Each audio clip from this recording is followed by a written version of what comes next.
दैनिक जीवनमा यो गर्नाले शरीरहरू फ्लेक्सिबल हुन्छन्, शरीरका अङ्गहरू। त्यसले मान्छेलाई तन्दुरुस्त पार्छ। त्यसकारणले आज म यो भिडियोमा भुजङ्गासन योग पोजिसन योग गर्नाले भुजङ्गासन गर्नाले के फाइदा हुन्छ, यो किन गर्ने भनेर चाहिँ यो भिडियोमा सिकाउँछु।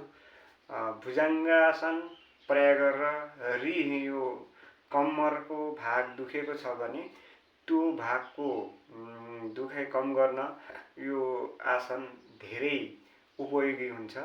त्यसकारणले यो कसरी गरिन्छ, कति समय गर्ने भन्ने कुरा म तपाईहरुलाई फिजिकल्ली गरेर देखाउँछु।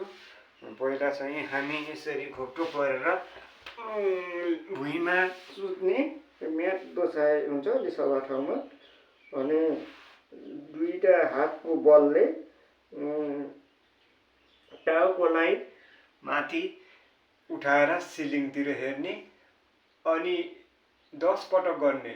1 2 3 4 5 6 7 8 9 10। फेरि तल टाउकोलाई भुइँमा जमिनमा राखेर रेस्ट गर्ने एकछिन। त्यसपछि फेरि पहिलाकै पोजिसन कन्टिन्यू गर्ने।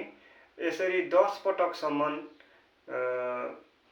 माथि टाउको उठाएर सिलिङलाई हेर्ने, 10 गर्ने अनि 10 पटकसम्म। यसरी दैनिक बिहान बेलुका गर्यो भने कम्मर दुखाइ कम हुँदै जान्छ।